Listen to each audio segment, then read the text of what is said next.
Womit eigentlich habe ich den Unmut auf mich gezogen? Mit den Kameras.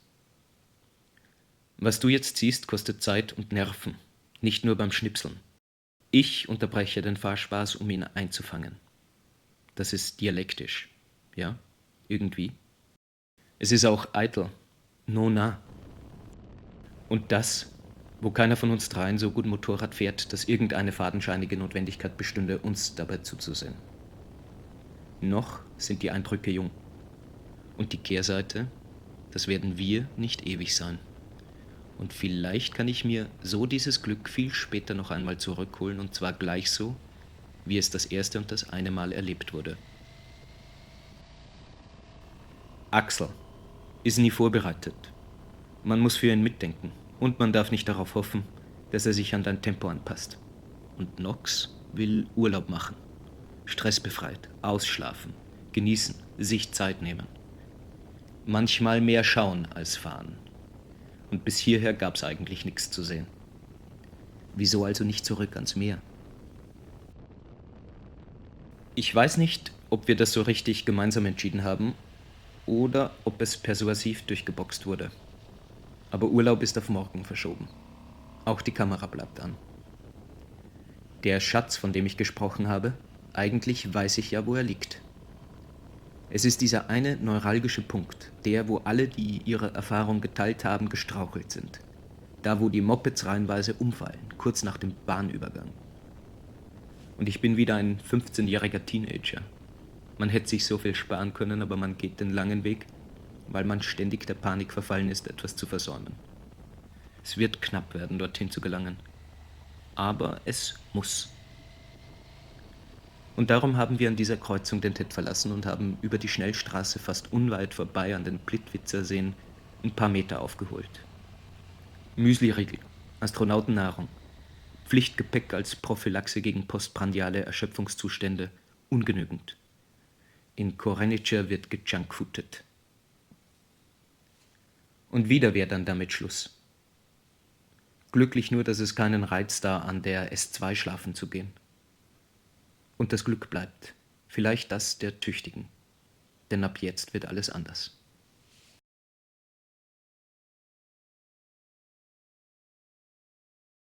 Wenn die Erinnerung die Chronologie nicht arg durcheinandergewürfelt hat, dann haben wir die Wetlands übersprungen und fädeln bei Uptina wieder in den Track ein.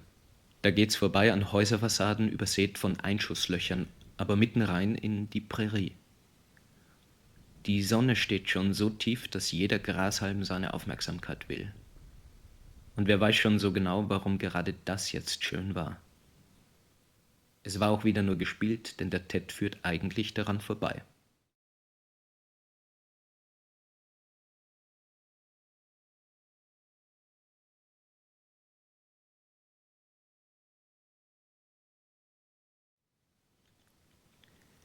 Weite wirkt.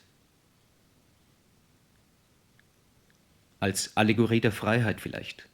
Easy Rider Romantik. Endlich staunen.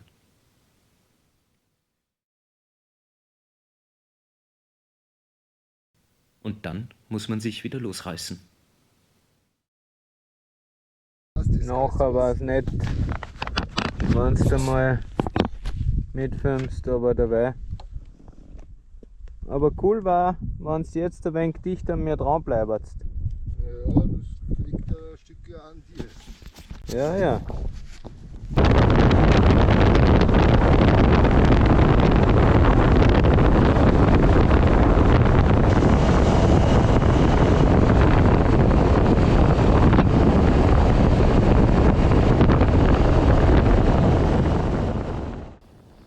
Nox' Ausflug in die Felder hat entschleunigt.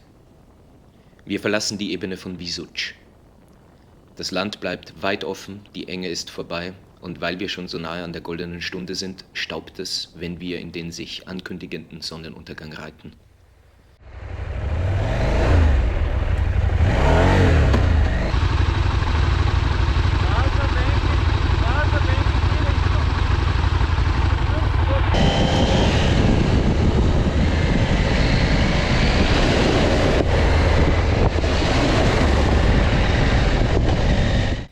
Eine ganze Weile lang gibt sich der Ted recht hübsch, kitschig.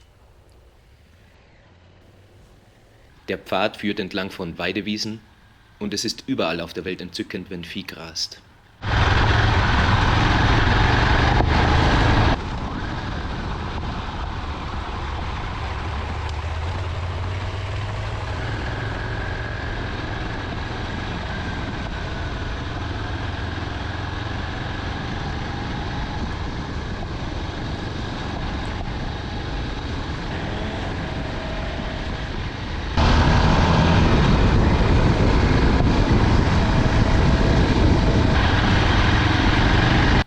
Noch ist man geblendet. Genau das will man doch erreichen, wenn man die Reise tut, die einem die Vorfreude drauf in Gedanken farbig gepinselt hat, oder? Aber dann kommt ein echtes Schmankerl. Unangekündigt. Nichts hat darauf hingedeutet, dass hier die üppige Portion Fahrspaß lauert.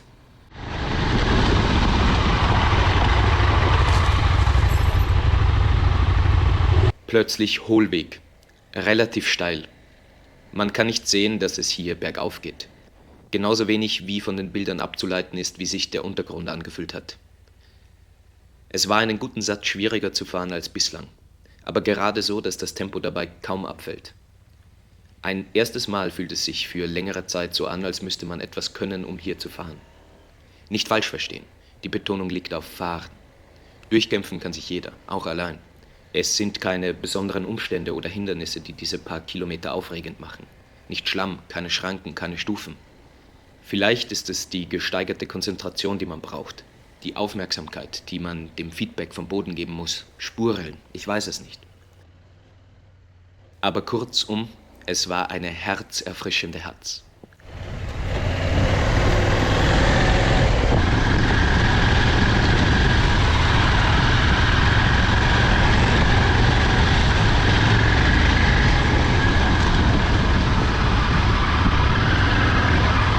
Und wenn sogar der vorauseilende Axel Halt und kehrt macht, um zu sehen, ob es uns Nachzüglern gut geht, dann darfst du meiner Einschätzung beruhigt ein bisschen Vertrauen schenken.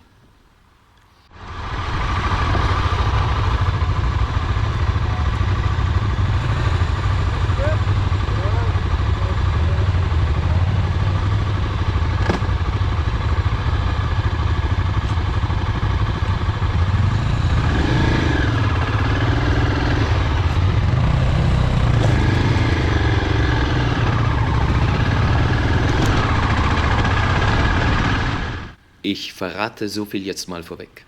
Von hier ab, etwa eine Fahrstunde zurückliegend und alles, was noch folgen wird, ist das Filetstück unseres TED Kroatiens. Wenn ich wiederkomme, würde ich hier einsteigen.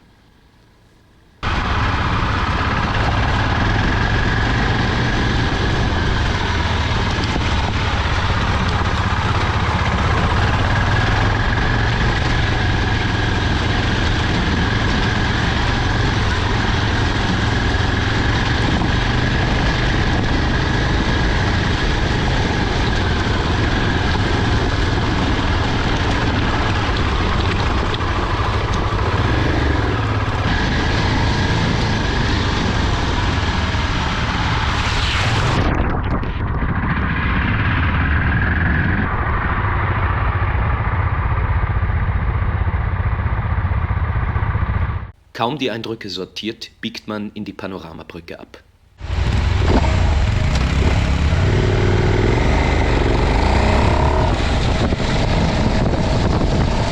Der Track ist wieder breit und bestärkt vom eben Bewältigten sind Flügel gewachsen. Das Moped fühlt sich ganz leicht an. Durch das Laub blitzt schon das dahinter durch und dann tut sie sich dir auf, die Weitsicht. Und man schaut hinein, mitten ins Nirgendwo. Denn es ist kein Nationalpark und keine Touristenattraktion und Google Maps verrät dir nichts weiter über diese Region. Und ich frage mich, wieso ein so schöner Fleck Erde so wenig beachtet wird. Nur gut für alle, die dahin wollen.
verweilen und rasten, und es ist spät.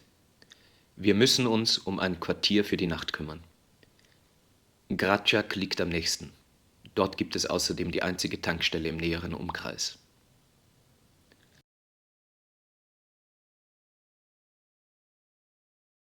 Es ist mir klar, dass auch die folgende Ted-Passage zwischen den Straßen ausgespart werden muss. Und darum wird. Stattdessen eine endlose Gerade auf frischem Asphalt.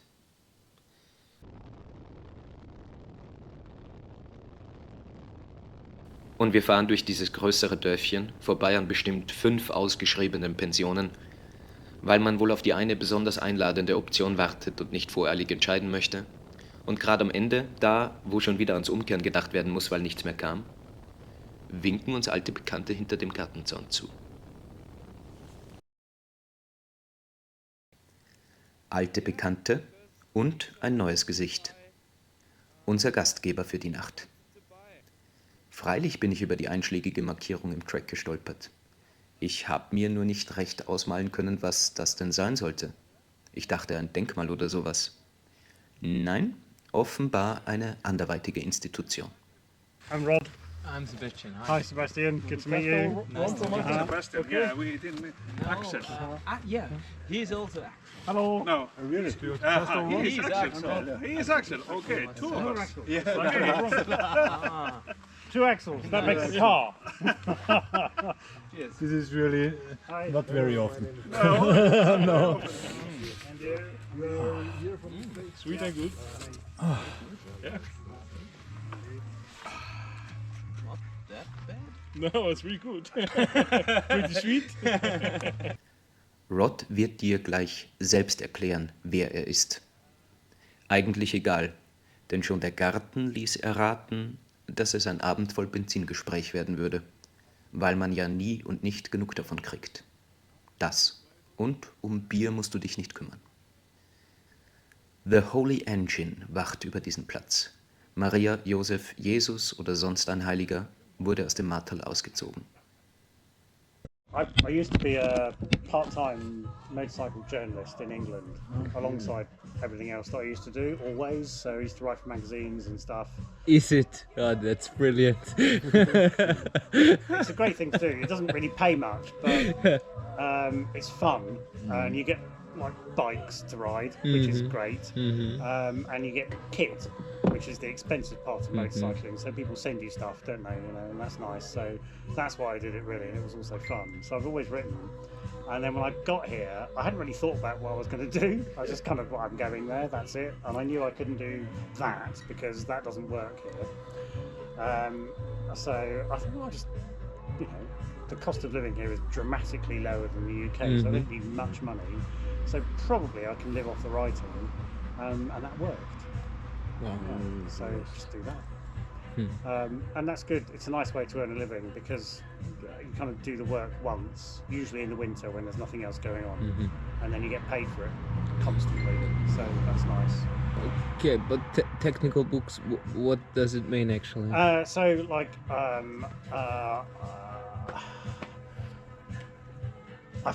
the first books I wrote here were about the sidecar stuff. So I had all this knowledge in my head, which was going to be wasted because I didn't sell my business. I just closed it. So I thought, well, it would be nice to write all that down so that I can retain that information going forward. I don't lose it. And maybe someone will be interested in reading that. So I wrote 2 books in the end. One about why you would want to have a sidecar, what's nice about it, what it's all about, how to ride it, all that sort of stuff. Like a kind of introduction. Yeah. I'm thinking about buying a sidecar, what do I need to know? Okay. And the second one was I've already got one, or I would like to build one, or I want to understand all the technical shit surrounding that. So 2 books. And I really didn't expect anybody to be interested because it's a tiny world within the tiny world of motorcycling. But strangely, they sold. And they now sell, 8 years later, they sell in 16 different countries around the world. Wow. All the time. And that is enough to sustain me here, which is brilliant, just those 2 books. And then I realised after a couple of years of doing literally nothing other than having fun that I should probably do some more, because at some point those sales might drop off or change, so I should probably do some more. I am quite naturally lazy, so it took me a while to realise that. I'm like, no, I should probably do something about that. So now I'll just write some more in the same style and exactly the same method, because that worked the first time. So I did one about motorcycle electrics, which everybody is terrified of. Yeah, you're right. And it's difficult to find a good information on that. And apparently the way that I do it makes people able to understand it quite well. So I did that, and that worked quite well as well. So I'm like, okay. So I try to do one a year now. Towards you, they are coming towards you because they are trying to protect their animals. So stop riding. Mit Gemüse aus Einmachgläsern, dem Käse und dem, worum es morgen gehen würde, ist es Nacht geworden. Spät, aber nicht zu sehr, denn wenn es um die Wurst gehen soll, oder ans Eingemachte, ja, das funktioniert sogar doppelt, dann vermeidet man doch lieber einen Kater.